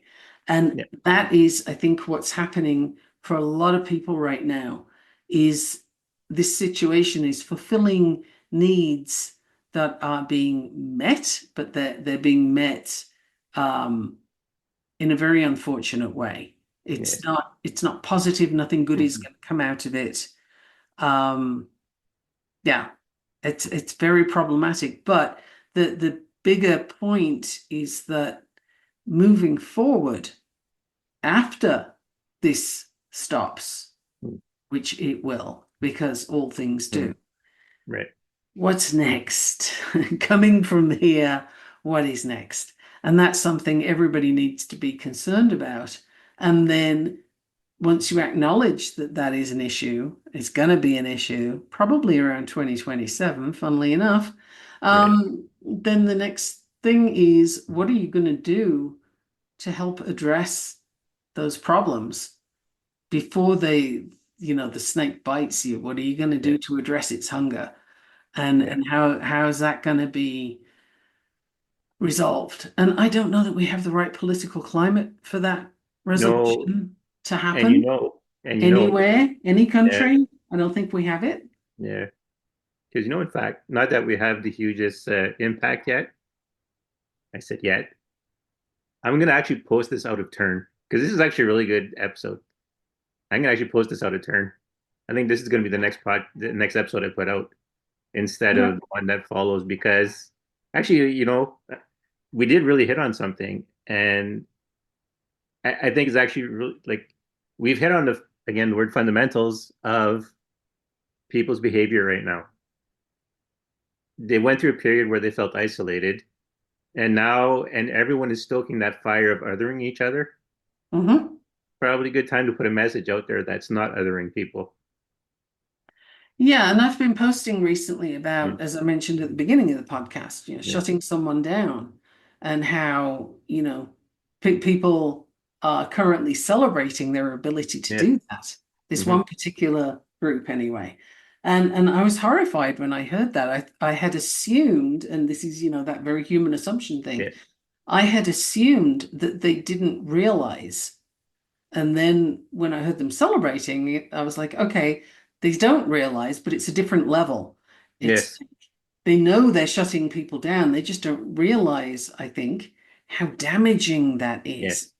Because if I told you in no uncertain terms that what you were doing was wrong and Mm. and we don't talk about that here or Mhm. however I would phrase it, if you were effectively shut down, what you're left with is this feeling of what I have to say is not valid.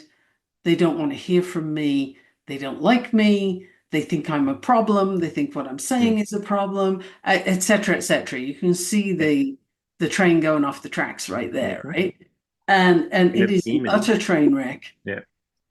And it was created by being shut down. And yet we have people who are using this as a tool Hmm. to keep people in line, if you will. Yep. And I am more horrified by that than I can adequately express because it's exactly what not to do. You know, othering somebody is one of the worst things you can do to Mm. them. And for the people who, and I don't think anybody listening to us still will be in this category, but for the people who feel like that's a good thing to be able to do, that's the way to go, Mm. and ha ha, serves them right and all that stuff. Right. Oh, it never serves you in any good way to have somebody else put down or othered. And I've just thought of a wonderful Jataka tale, which is a Right. story from the Buddha, Hmm. and it's carved on the images from this story are carved into the walls of Borobudur in Indonesia, which is an ancient Buddhist monument. Just throw that stuff out there. I've seen it, but I love the story as well. And that is there was a two-headed bird, and the heads weren't side by side, they're one on top of the other. And the bird the top head would eat all this wonderful fresh fruit and pick it from Right. the tree and having a wonderful time. The bottom head is having to eat the rotting fruit from the ground. And the bottom head becomes very miserable and depressed and says, "Hey, can you pass me some of that good stuff down here? I'm really sick of eating all the rotten food."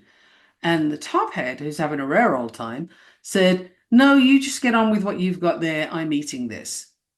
And the bottom head, and this is the key part, the bottom Right. head becomes so depressed and miserable that it eats poison and dies. So what happens to the top head? Yeah. It's gonna die as well. Same damn thing because it's the same bird. Yep. There you have humanity. Hmm. It's one of That's my favorite tales because it says it so well. And I don't know if that gave you chills, but it gave me chills, and I know the story. no, it got me. It, but a part of me, I'll be honest with you, because I'm me, was thinking of the example of, people who are low on the in their company, who are low on the ladder, as it were. Uh-huh. It so yeah, the cruder analogy is the monkeys at the top of the tree. When they look down, they see smiling faces, but the monkeys at the bottom of the tree, when they look up, they see assholes. Right. And that fits Yeah, too. I mean, the story of, what happens when you yeah, neglect the bottom head yeah. is that you too will suffer the same fate. But yes, that's it's more poignant. Just the part of me that likes crude, Uh-huh. crude No, humor. I think But that's good too. The monkey one is good too. yeah, It's just well, because that I'm just trying to think of, that tale leapt to mind as such a good one. yeah. Well, like I had posted earlier. I like the clever word use and the Uh-huh. imagery and the that's why I think both I do like both examples from it. One hits on a crude level, but one hits in that poetic, thoughtful way. Hmm. Because it's literally you're the same bird regardless of what you do. If you're hurting yourself by hurting, well, yourself. Eh, Yeah, it speaks to the Buddhist concept, which is not only Buddhist, but it's in mm, Buddhism, yeah, of we're all the same, we're all from the same place, we're all going back to the same place. And as human beings, if I hurt you, that hurts me. And it might not be instant, but it does. If you're bringing your vibration down as a human being, if you're right, functioning at a low level, then everything that you attract to yourself is of a low level. It's like if you that mm, saying misery loves company, or it right, doesn't. Misery loves miserable company. There's a difference. And if you're yes, not miserable when you start with that particular company, you'll become that way because they're pulling your vibration down to theirs. mm, So that's the bottom head. the top head has an opportunity to pull up the vibration and improve everybody's lot. In that particular case, it chose not to and suffered the consequences. And that kind of is the bigger point too, is like mm, you can bring your vibration up and help everybody else with theirs, or you can have it low and bring everybody down. But it doesn't mix with this person's high vibration and they hang out with a yeah, bunch of miserable people. It's like, no, it's not how it goes. It's not how it works. Um, but we affect the people around us in a way that is actually important.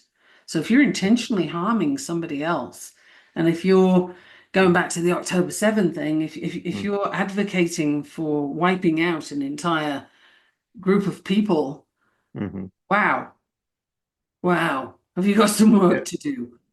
yeah, Holy smokes. And, you know, mm, it's fascinating to me how people are either able to do othering to a sort of detailed degree. mm, How do I want to even say that? You know, it's like a little patch of needlepoint in a bigger mm. tapestry. They can Right. get really specific. So when we recently had Orange Shirt Day, you know, in Mhm. Canada, Yeah. the what was it? National Reconciliation Day? Is that what Yeah, it's Truth and called? Reconciliation Day. Okay. Mm, So the same people were able to mm, post about that mhm. and be against Israel at the same time. Yeah. So they're saying that shouldn't have happened, but we want this to happen. And it's the same thing in two different Yeah. places. Well, More or that's less, the outcome, the intention behind it, the aggression behind it yeah. is not dissimilar. And yet the same person has no problem in holding both Uh, spaces at the same yeah. time. I'll tell you, for me, this has always been a mystery to me. It is a mystery, isn't it? Once I can look at someone's story, like in that context, right? Like if I look at I mean, I'm part Indigenous, but if I can Hmm. look at that story and think, hey, I really feel something for these people and what's going on, then I can apply it everywhere That because would I've be hit the the, ideal. again, fundamentals, right? I've hit the key of our shared humanity, That you would know. be ideal, yes. And then so now when I look at other groups, I look at the shared humanity. So then it's like I am always baffled by people who can hold one view on one side like that and be say this group is awesome and I feel for their pain, but yet be completely indifferent or completely like. And I'm not. It's like we all have limits, right, of what we can do. So you don't have to be running around and charitable to every giving to every charity and running to every protest, Hmm. but to at least give the fundamental of you're a human being, so I'm going to allow your humanity. I would say it's conflicting values, right? Yeah. Like Well, that's the if your values are this way for this group of people, then they should be the same way for the other group yeah. of people. It's easier, in fact, to have the same consistency. Or at least it would seem to me. But then I Yeah. do have that strong theme of justice, right? Right. So I'm going to stand up and be on the side of anybody that is on the receiving end of injustice. And it doesn't matter to me what group they come from. So, okay, that's me and I'm projecting that onto other people, but that is kind of how humans work, is we Yes. look through our lens of what we Hmm. see and kind of that colors your worldview. So that's the color of my worldview, is that don't make like the top head, otherwise you'll end up like the top head. Yeah. It's kind of interesting because this episode was not that this was the only episode revealing of the what we share in common as people, you and I, but like this episode is showing that our baseline is everyone has humanity. And if you ever disagree, and if someone listening ever disagrees with what we're talking about on the podcast, like I said about you, right, realize that we're not doing it from a place of malice. We're doing it from a place of seeing people's common humanity. So if, and we have, use colorful language because we've gotten angry at topics. It's that rage of against that injustice being done. when you can be viewing everyone as a human being, but you're not. Sometimes Yeah. saying, gosh darn it to heck, Yeah. isn't sufficient. Right. It doesn't work. Right. Sometimes you just have to use stronger Mm, language. And I am essentially a Brit, and that's something we yeah. do. So it's kind of goes with the territory. But yeah, and the thing is, if anybody listening to this, first of all, yo, I love that you're still here. That's so cool. Yeah. But secondly, if you're listening to this and disagreeing Mm, with the idea that we're all basically human mhm, and therefore, don't be mhm, wishing things on others that you mm, don't wish on yourself. Pick a religion, anyone, mm, pick one, doesn't matter, pick two or three, pick right. them all, work through them, and you will find every single one of them says what I just said. Don't treat others in a way that you wouldn't want to be treated yourself. Treat your neighbor as though you would treat yourself, etc., etc. They all say it, every single one of them. And it's one of the most fundamental lessons that people forget really, really quickly. And yet the planet would be so infinitely better off if we could just remember that one thing. And it's so interesting that it is literally in every religion. Yeah. There's none that doesn't say it. And that, I think, is kind of epic, very, very important. But also, if you don't hold that view for whatever reason, then I'm so glad you're here hearing us because I would like to ask you to please consider why that is and what else could be true other than the viewpoint you have right now. Because that's a really interesting place to be. If you disagree with what we're saying, which I think is pretty fundamental stuff, then you have questions to ask yourself. Yes. And so great if you have an opportunity to address something like that's so huge and so fundamental, then that alone is worth the entire podcast. Yeah. It's funny because that's almost it would almost be a good assignment for this episode. But I was trying to think, what to have for an assignment for this episode. You know, I would say look for where your values are flexible. And I use flexible in the term, you could say variable, changeable, dependent, contextual, any of these words. Like, where do you hold your values in one place where you abandon them in another? right. And we can have these in pretty small areas, we can have them in significant areas, but this is not a judgment thing because you're looking at it for yourself, and the only person that ever needs to know is yourself, unless you care to share it. But that's Mhm. that's a whole, you do you. If you want to share it, cool. But yeah, just where are your values changeable, and why? Where does that come from? Is it an unexamined belief that you heard from other people? Is it something that you wanted to be true, but maybe it isn't? Or, where did that come from? Because sometimes, we buy into a thing really wanting it to be that way. And when we discover it isn't, there's cognitive dissonance at this point, which is where you believe a thing, but the evidence tells you otherwise. And now you've got to reconcile those two things.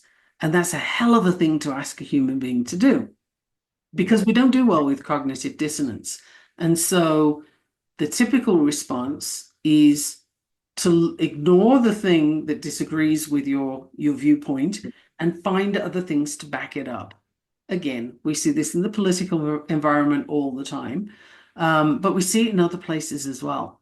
So if you're at a point of cognitive dissonance where your worldview is not being backed up by what you see, stop for a moment and don't keep shoving aside the things that you're looking at, but really just look at it and ask yourself, how did I get there? What was the thing that tricked me into that? Or why did I desperately need to believe it? Because we do that to ourselves all the time. you need to believe that that politician means what they say, or you need to believe that Right. this company you're working for are outstanding human beings who are doing the best they can for Mm. the group you're working with, whatever it is, right? Oh, and we go in with this optimism, this like, yay, everything's amazing, and then we Yeah. start to see stuff. You start to see cracks in the infrastructure, Mm.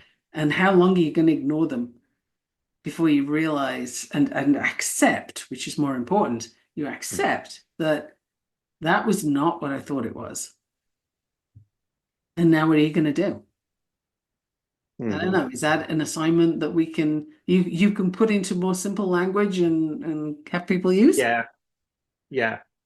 I can put that in simpler language in the That was the scheduling. explanation. You get to give the assignment now. Yeah. So yeah, the assignment, of course, is our normal self-aware assignments of look at where you're, well, I mean, it basically comes down to where are your biases and where do you allow yourself to, or sorry, yeah, where do you allow yourself to let go of your values? Where are you persuadable? Yes. There you go.